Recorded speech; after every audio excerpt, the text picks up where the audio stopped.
It's time to lock in. We're talking SEC, college football, and more.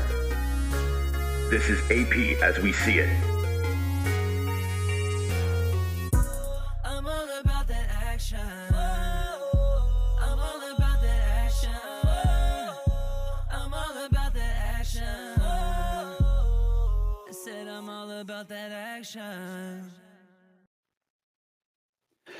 I'm AP Stedham from LA, Lower Alabama. This is AP as we see it, a weekly syndicated show discussing the Southeastern Conference, college football, keeping an eye on the national college football scene and other sports.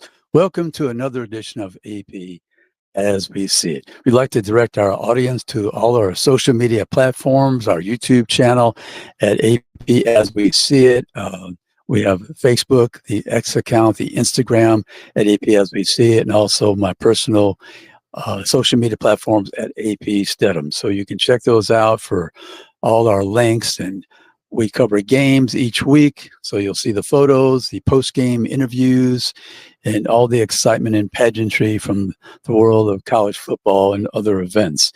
We'd like to mention our other platforms on Spotify. That's archived every week, each edition of the show. And then we're on the radio stations. You can check your local listings and you could find out what time it's being played on Thursday, Friday, and Saturdays. But we're on many platforms, social media platforms, radio, Spotify, YouTube channel. And we'd like to thank our audience for all their support. And remember to click and subscribe to all the social media platforms, the YouTube channel, and the Spotify as well. We'd like to make mention of our sponsors, Greer's Markets, 29 locations, Alabama, Florida, Mississippi. Lucy's Famous Recipe book is online. You can purchase that as well. She has her recipes online. And remember, family, friends, and football is a winning tradition at Greer's. You can score big savings on fresh meats, produce, and more. Check the groceries to go. You can have those sent to your home, your office, the venue of your choice. And that's something in case you can't make it to one of the locations in Alabama, Florida, or Mississippi.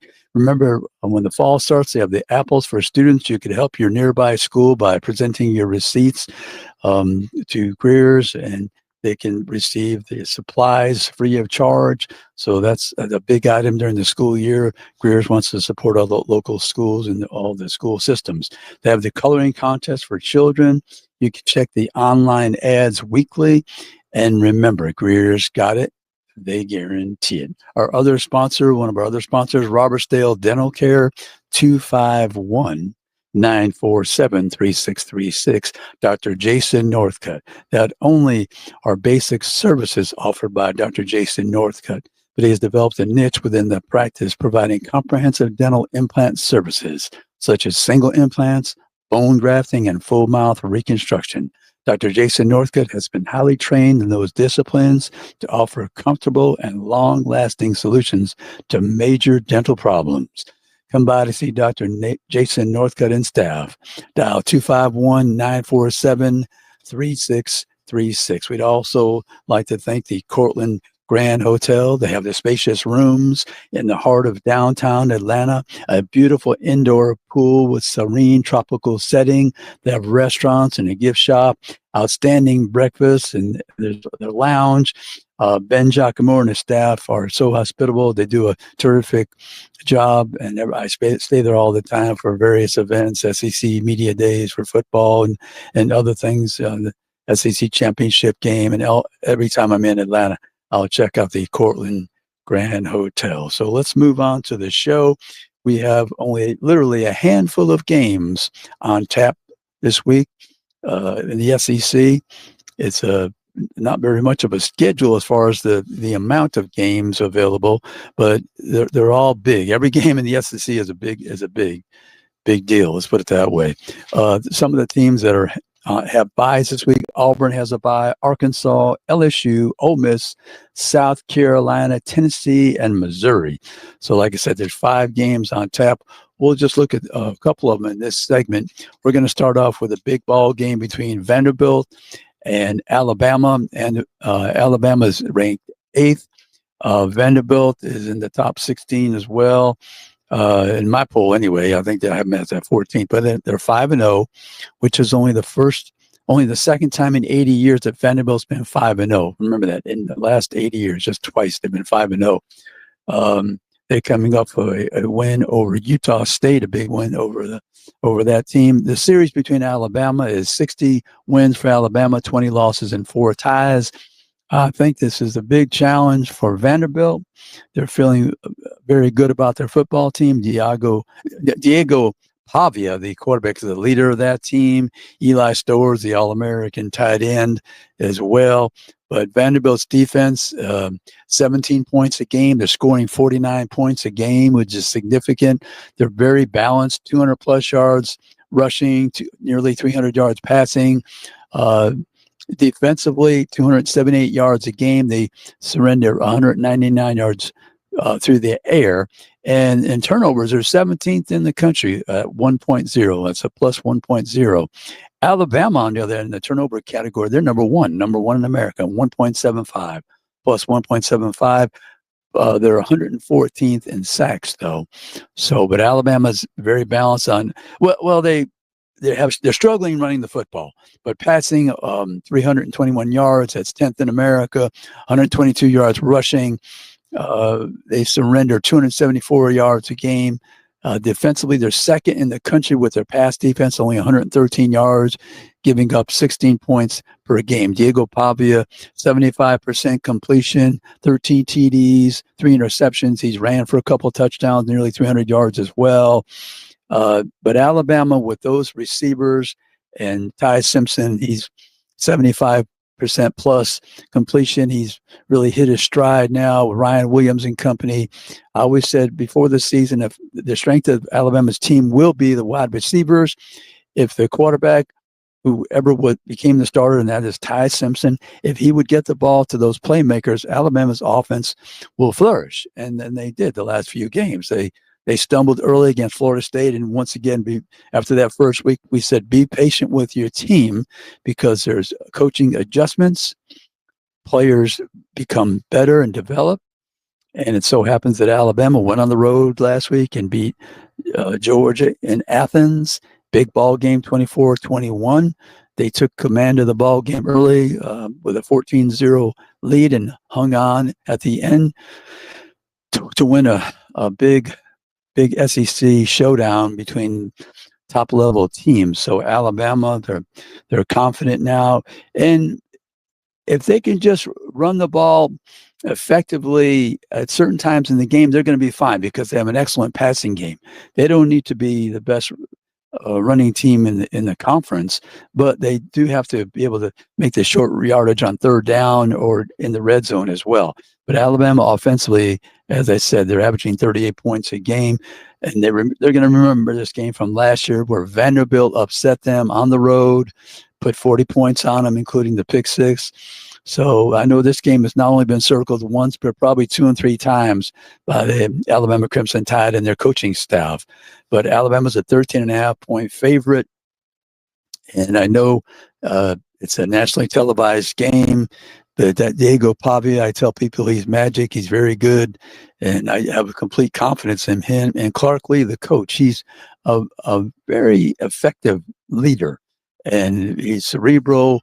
And he's evaluated the talent well in the portal and brought people on board that has helped his team. And everyone that I speak to about the Vanderbilt Commodores, they say that they're a better team than last year. We know last year they beat Alabama, beat Georgia Tech in the bowl game, and had a winning season. So I think Alabama, I know they're not going to take Vanderbilt for granted.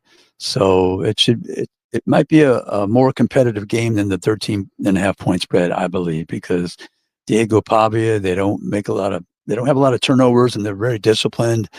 And that's one of the keys to their success. They're a strong, confident team. They haven't played anybody like Alabama, but they're 5-0 and feeling good about themselves. But so is Alabama coming off that win. We just want to mention the guests we're going to have coming up in segment 2 is actually the voice of the Vanderbilt University Commodores, Andrew Allegretta.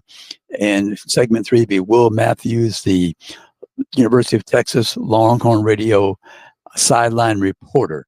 and we're gonna get to a couple more games. We just want to go over quickly this Kentucky-Georgia game. We're probably going to have to continue in the next segment, but Kentucky and Georgia play each other. The series is 64 wins for Georgia, 12 for Kentucky, 2 ties. Kentucky is a 20.5 favorite. They're coming off the loss. This game will be played in Athens. Kentucky coming off the losses against South Carolina, 35-13. Georgia was defeated by Alabama 24-21. So, but I think Georgia's probably fired up and mad about this whole thing. Georgia is 114th or near that mark in sacks, and the tackles for loss, 103 for a team that's noted for their defense. Those are two statistics that kind of surprised me with Georgia. They're not a team that gets to the quarterback. Normally play good defense, giving up 19 points a game, scoring 34. Kentucky scoring at 27 points a game. They're 115th in tackles for loss. But anyway, and they're 92nd in sacks. But anyway, we're going to be right back after these messages with our guest, the voice of the Vanderbilt University Commodores, Andrew Allegretta. We'll be right back after these messages.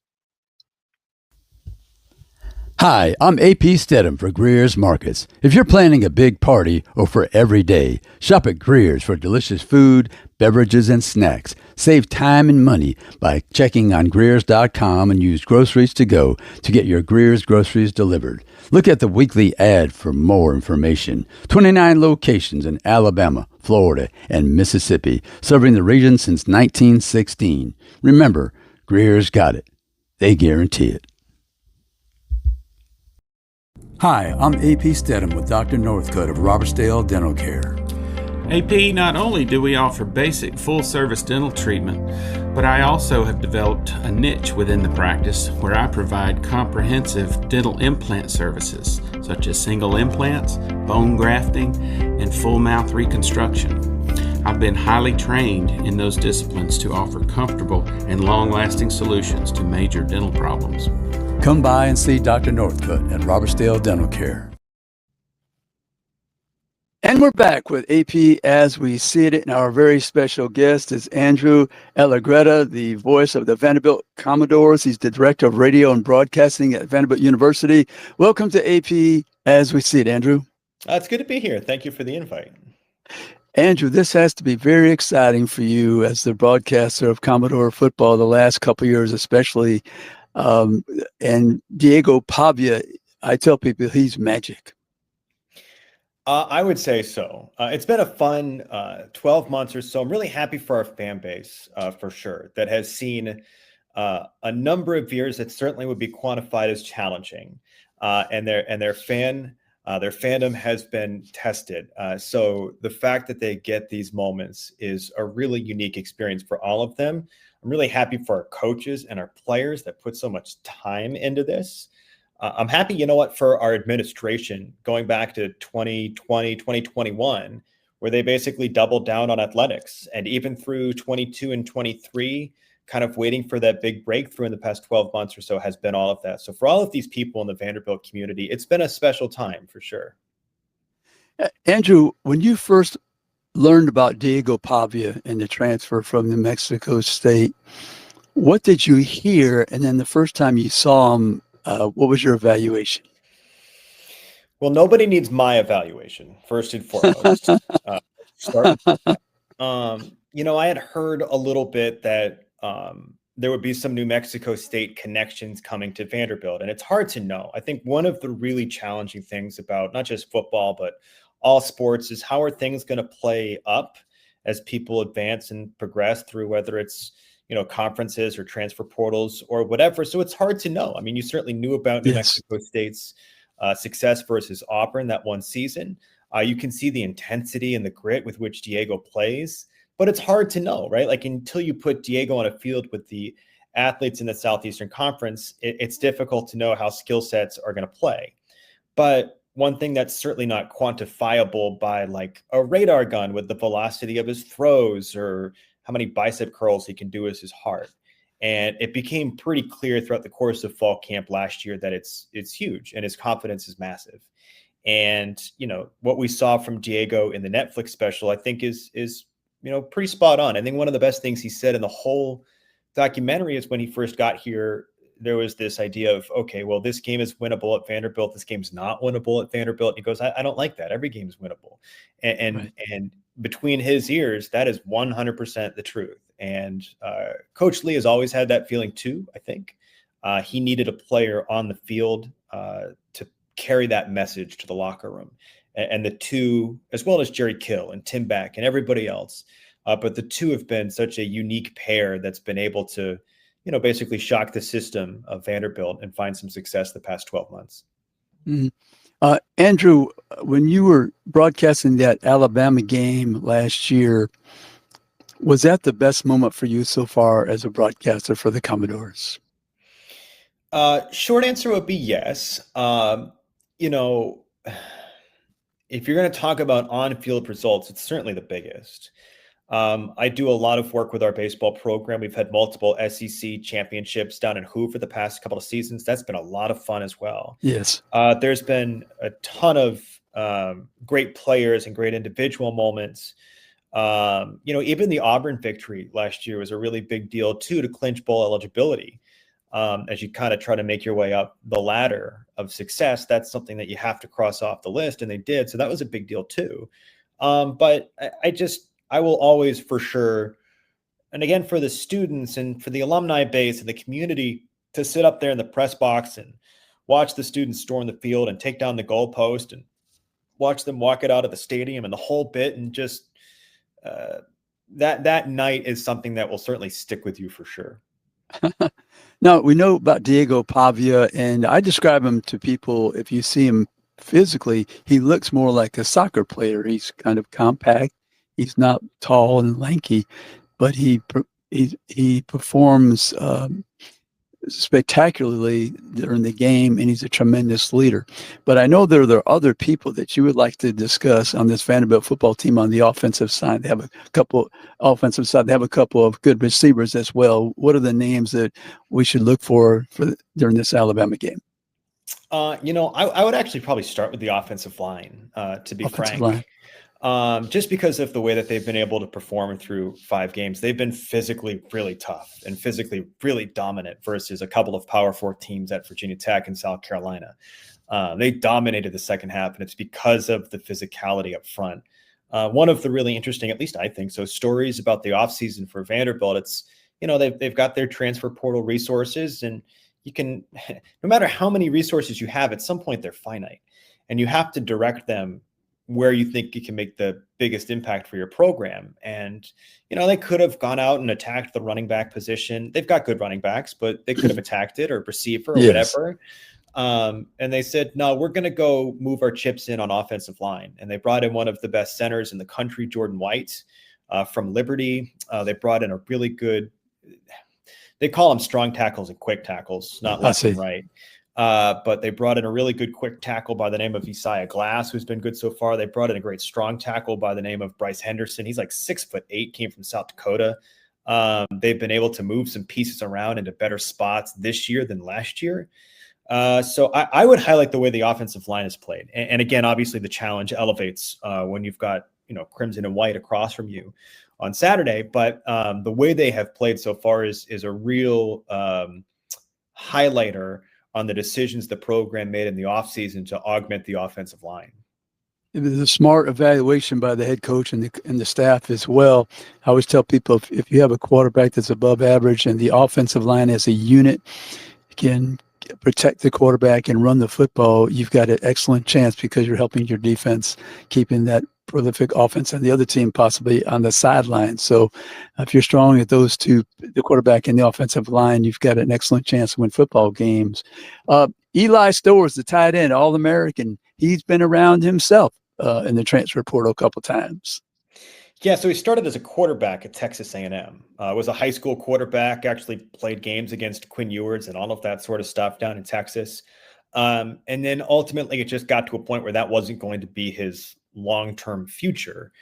So goes to New Mexico State and actually kind of competes with Diego a little bit at the quarterback position until they move him off to tight end. And it's been just like the perfect fit. He is really big. He's really physical. He's also way faster. than people give him credit for. I think he gets up to close to 22 miles per hour, which is kind of creeping up there toward top end speed, especially for a tight end or someone that's flexed out at the flex tight end position. He was obviously massively impactful for Vandy versus Alabama a season ago. And he's performed well. Vanderbilt has more weapons this year. He is certainly the cream of the crop. Eli is when it comes to their weapons, but they've got more weapons, so they've been able to diversify a little bit here this season. But there's no doubt Alabama is going to do what it can to take Eli out of this game. Mm-hmm. Junior Sherrill has been most productive scoring the touchdowns with 5. And he's a good wide receiver, 17 receptions. Trey Richardson, 18 receptions, only 1 touchdown. But Diego, I guess he's thrown 13 touchdowns, only 3 interceptions. He doesn't seem to be prone to throw interceptions. No, last season had 20 passing touchdowns and 5 interceptions, so he's actually kind of ahead of his pace from last year. Right. We'll see if that factors in at some point. It hasn't yet. It was the first season in Vanderbilt football history with 20-plus touchdowns and less than 5 interceptions. In fact, he may have had 4 last year, not 5. It was a singular season in Vanderbilt football history from a quarterback perspective. He's also still number 1 in the SEC in quarterback efficiency. Ty Simpson's 2. So 2 really good, efficient quarterbacks in this matchup. It's part of their strategy. They are very, very conscious with taking care of the football. They're very, very conscious about reducing negative plays, whether that's penalties or drops or turnovers, whatever it is, controlling the football. That was obviously a massive part of the game last year. I think, I don't know what Vanderbilt's third down conversion percentage was last year versus Alabama. It was, I believe, above 50%. All of that is to say Diego's efficiency is reflective of the way that Jerry Kill and Tim Beck coach offensive football. It's a huge part of their identity. Little less than 2 minutes, Andrew. Clark Lee, he's a defensive guru. He still makes the calls on defense. Is that right? He does not. They switched that this offseason. Steve Gregory so Steve Gregory called the plays in the final couple of games last year. He is formally the defensive coordinator, calls the plays for this defense this year. Right. His claim to fame, for those that like to go back in time to NFL days, is if you remember the Mark Sanchez butt fumble where he ran. I sure do. Yeah, of course, everyone does. The Patriots player that scooped it up and ran it for a touchdown is Steve Gregory. So he's our defensive coordinator now, and he's done a great job. Yeah, the defense, it's been a big part of Vanderbilt's resurgence. What do you like to tell people about the defense of Vanderbilt? This year, and I'll be curious to see how they play it versus Alabama. Last year, they were very focused on 2 high safeties and keep everything in front of you. Like we're going to help out our corners because the skill set on the outside is huge in the Southeastern Conference, and we're just going to keep it all in front of us. So far this year, the corners have been stronger, at least we think. They've been able to be more aggressive with blitzing. They totally changed the Virginia Tech game by attacking Kyron Drones after the first quarter and a half. And I think their first, second, or third Vandy is in sacks as a defensive unit. I will be curious to see how that is played versus Alabama, but they have been more aggressive attacking the quarterback this year than they were last year. Mm-hmm. Looking for a competitive ball game, Andrew Allegretta, the voice of the Vanderbilt University Commodores. We thank you very much for being a guest on AP as we see it, and we'll be right back after these messages. Hi, I'm AP Stedham for Greer's Markets. If you're planning a big party or for every day, shop at Greer's for delicious food, beverages, and snacks. Save time and money by checking on Greers.com and use Groceries to Go to get your Greer's groceries delivered. Look at the weekly ad for more information. 29 locations in Alabama, Florida, and Mississippi, serving the region since 1916. Remember, Greer's got it. They guarantee it. Hi, I'm AP Stedham with Dr. Northcutt of Robertsdale Dental Care. AP, not only do we offer basic full-service dental treatment, but I also have developed a niche within the practice where I provide comprehensive dental implant services, such as single implants, bone grafting, and full mouth reconstruction. I've been highly trained in those disciplines to offer comfortable and long-lasting solutions to major dental problems. Come by and see Dr. Northcutt at Robertsdale Dental Care. And we're back with AP as we see it, and our very special guest, Will Matthews, former University of Texas running back, now with the Longhorn Radio Network as the sideline reporter. Welcome back to AP as we see it. Will, how are you? AP, thanks for having me. I'm good. Great to have you. It's so much fun to cover University of Texas football. Growing around, that was my second team usually. Besides Alabama, but I used to watch Texas. They were one of the few teams that were televised nationally. So I don't know if it was the Longhorn symbol, the wishbone, or I don't know. But I just enjoyed watching. Or they beat Alabama the very first game I watched, Orange Bowl, Joe Namath and Tommy Nobis and all that group. Wow. So maybe that's what it is. I don't know, but anyhow. So, Will, what's some of your observations about Archman? The player that people are watching all the time and have question marks at this point?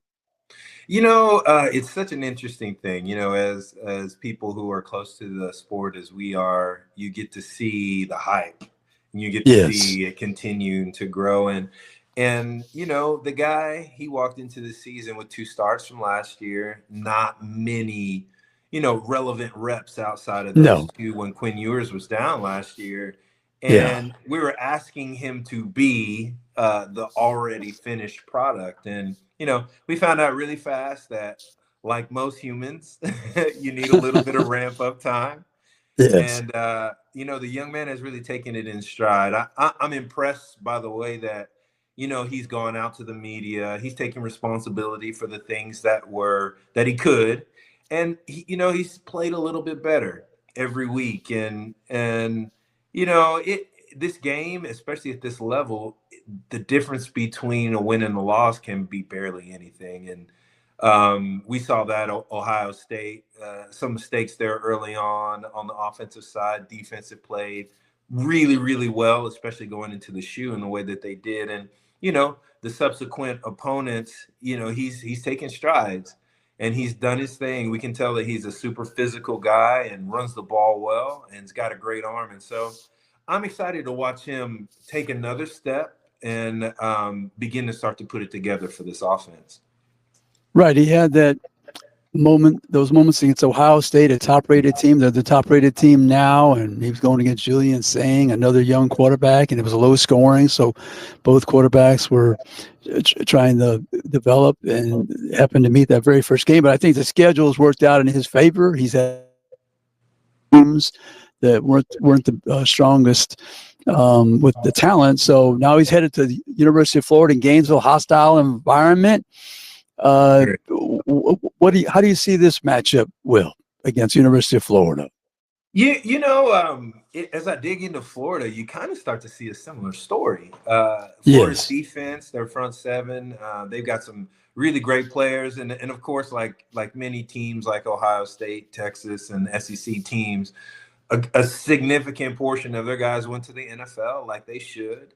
And they have put a really great group together. Now, on the defensive side, they've had a lot of injuries and a lot of their starters, maybe watching this game from the sideline. But even in that, those guys have really shown up and played well and have played some really tough opponents.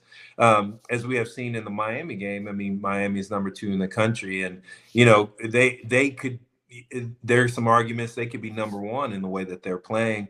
And Texas, similar story on the defensive side, have played lights out, have played really, really well, and have been the bright spot of the Texas team. But on the offensive side, there have been their struggles on both sides.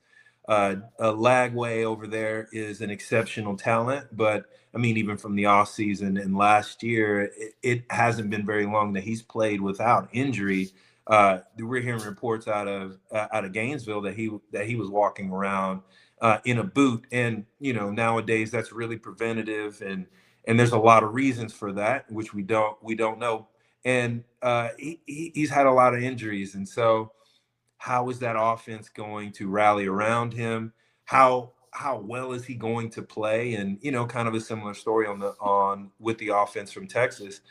Injuries, Guys like Emmett Mosley were out. DeAndre Moore has been out and just came back last week. C.J. Baxter out. Trey Wisner out. Cole Hudson out on the offensive line, and you're seeing guys stepping up, but we haven't really had that starter caliber experienced guy to come in and galvanize the offense and bring it together. And so we're getting quite a few of those guys back this week. And if the guys can win on first down more than Florida wins on first down, we're really hoping that they're able to put up some big numbers and to play really well in Gainesville. Like, let's not take it away from those guys down there in the swamp. Like, it's a hard place to play. There's a lot of energy, great fans, great tradition, and Texas has got their work cut out for them this weekend.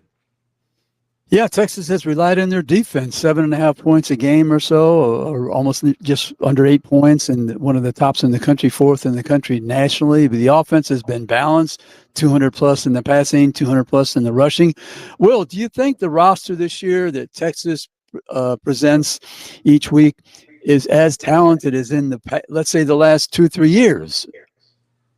Yeah, that's a really great question. And I think right now we have a lot of inexperienced players, especially on the offensive side, that have incredible sky's the limit on what they're able to do, but they need a little time. And they need a little bit of time to mature into, their ability, as well as learn this offense in the way that they should. I mean, we got young guys like James Simon, who is really doing incredible things on the ground for us when Trey Wisner and C.J. Baxter was out. But he needs time. And those kinds of not having the experience you start to see that stuff, especially on blitz pickup and, knowing where you're supposed to be. There's a couple of extra guys there with the ground game, Christian Clark and Jarrett Gibson, who've put up some substantial numbers while our two starters have been resting and getting themselves back from injury. But even in that, those young guys don't have as much experience. And so if you look at this roster from top to bottom, maybe you say the sky's the limit on what's possible. But as we're seeing it experience-wise, the guys need a little bit of time to get those reps. Very thankful for these last 3 games that a lot of young players were getting that. But remains to see how they fare out. And hopefully, they take another step forward and are playing for and are winning the national championship with 2 Final Four appearances over the last couple of years. That's really the next step, and we'll be able to see, hopefully, by the end of this season.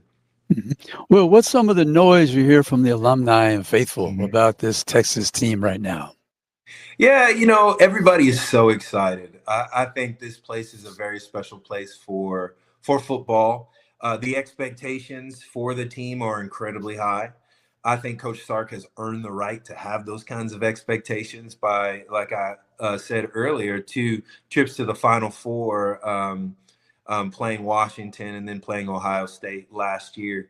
And they're really excited. I think everybody, their expectations for Arch are starting to melt to what's possible there. He has that last name and that pedigree.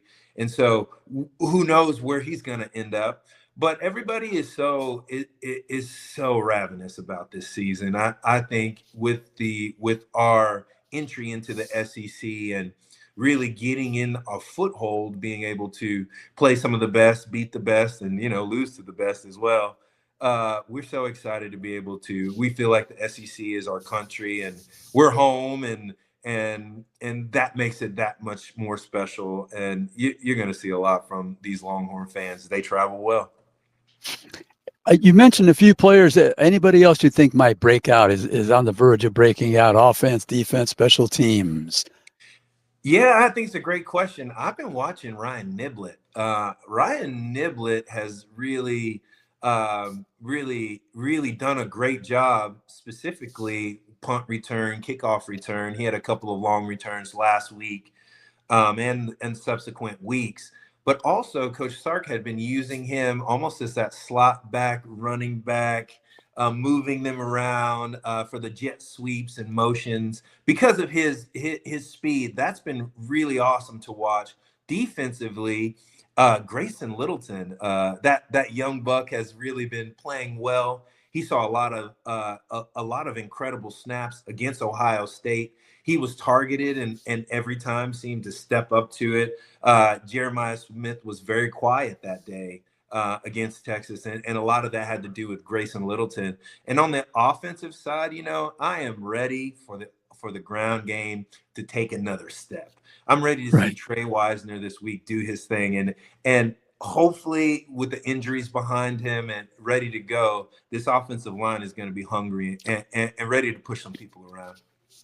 Hey, Will Matthews, former University of Texas running back, now working for the Longhorn Radio Network as the sideline reporter. Will, you're going into the swamp. You better have those skater sticks around, I guess. It gets pretty raucous over there. But it should be a good test for the Longhorns on the road again with their young quarterback, Arch Manning and company. So, but thank you so much for being a guest on AP as we see it. And we'll be right back after these messages. Hi, I'm AP Stedham for Greer's Markets. If you're planning a big party or for every day, shop at Greer's for delicious food, beverages, and snacks. Save time and money by checking on Greer's.com and use Groceries to Go to get your Greer's groceries delivered. Look at the weekly ad for more information. 29 locations in Alabama, Florida, and Mississippi, serving the region since 1916. Remember, Greer's got it. They guarantee it. Hi, I'm AP Stedham with Dr. Northcutt of Robertsdale Dental Care. AP, not only do we offer basic full-service dental treatment, but I also have developed a niche within the practice where I provide comprehensive dental implant services, such as single implants, bone grafting, and full mouth reconstruction. I've been highly trained in those disciplines to offer comfortable and long-lasting solutions to major dental problems. Come by and see Dr. Northcutt at Robertsdale Dental Care. And we're back with AP as we see it, and we'd like to thank our two guests. Segment 2, Andrew Allegretta, the radio voice of the Vanderbilt University Commodores, and segment 3, Will Matthews, the sideline radio reporter for the Longhorns Network, University of Texas. And we really appreciate their insight about their two teams, Vanderbilt University and the University of Texas. We'd also like to thank our sponsors, Greer's Markets, 29 locations, Alabama, Florida, and Mississippi. And remember, Greer's got it. They guarantee it. We'd also like to thank Robertsdale Dental Care, 251-947-3636. Dr. Jason Northcutt and staff, give them a holler at 251-947-3636. And also the Cortland Grand Hotel, downtown Atlanta. Ben Giacomo and his staff, they're so hospitable. I've stayed there all the time when I'm in Atlanta for many events. So we'd like to thank those three sponsors. We also like to point out to our audience to subscribe and check out our social media platforms at AP as we see it on the YouTube channel, the Facebook, the X account on Instagram, and also on Spotify, and also my personal social media platforms at AP Stedham, Facebook, X account, Instagram, and YouTube channel as well. Remember, on our YouTube channel, besides recording the show each week, we also have the post-game interviews, and we have the photos and things from all the pageantry of college football on our social media platforms. You can check those out. We'll have the link of the post-game interviews on our social media platform. So we want to continue with the rest of the games this week in the SEC. Like I said, there was only a handful, only 5 games. Quite a few teams have the bye, which we mentioned in the last segment. We'll just review those one more time. Auburn, Arkansas, LSU, Ole Miss, South Carolina, Tennessee, and Missouri. Before we get into those last 3 games, I just want to make mention every week, as I do, the Football Writers Association of America, National Football Foundation, Super 16 poll. My 16 teams in order: Ohio State, which replaced Penn State for me, Oregon number 2, Texas number 3, Indiana number 4, Penn State 5, Georgia 6, Miami 7, Texas A&M 8, Ole Miss 9, Oklahoma 10, Tennessee 11, Alabama 12, LSU 13, Vanderbilt 14, Texas Tech 15, Iowa State 16. In the composite of the 56 voters, they had Ohio State at the top, Oregon number 2, Miami 3, Ole Miss number 4, Texas A&M 5, Oklahoma 6, Penn State 7, Alabama 8, Texas 9, Indiana 10, Georgia 11, Texas Tech 12, Iowa State 13, LSU 14, Tennessee 15, Vanderbilt 16. I believe that's 9 SEC teams in the composite Super 16 poll that comes out each week from the Football Writers Association of America and the National Football Foundation. So, but anyhow, let's get back to those games. Moving forward, we discussed the Vanderbilt traveling to Tuscaloosa and the Kentucky traveling to Athens, Georgia. We're going to move on to the next game, Mississippi State University versus Texas A&M University. Texas A&M is a 13.5-point favorite. By the way, I covered the Mississippi State hosting Tennessee last weekend. Tennessee defeated the Bulldogs of Mississippi State 41-34 in an overtime game. I was very impressed with Mississippi State. They have a good offense with Blake Shapen at the helm, the quarterback, the transfer from Baylor. They're averaging 38 points a game, balanced offense, 200-plus rushing, 200-plus passing, 429 yards total on offense. Defensively, very good as well, 135 yards rushing, 170 yards passing, 305 yards, allowing 17 points per game. Tennessee took the ball away twice and scored on those plays on a pick-six interception, and also a scoop and score when they tackled Blake Shapen for a sack. So they gave up 14 points in that contested battle where they lost 41-34 in overtime. Turnovers, Mississippi State is 14th in the country, 1.2, plus 1.2. In sacks, they're 106. Tackles for a loss, they're 97th. On the Texas A&M side, and backtrack for 1 second, Mississippi State is 4-1, 0-1 in the conference. Texas A&M 4-0, 1-0 in the conference. They defeated Auburn last week, 16-10. And Texas A&M plays very good defense, 35 points a game on offense, rushing 169, passing 294, 463 yards. Defensively, they only allow 117 on the ground, 190 through the air, a little bit over 300 yards. They're giving up on the defensive side, allowing 24 points per game. Interceptions, they just have one. They're 116th in the country. Sacks, they're 6th in the country.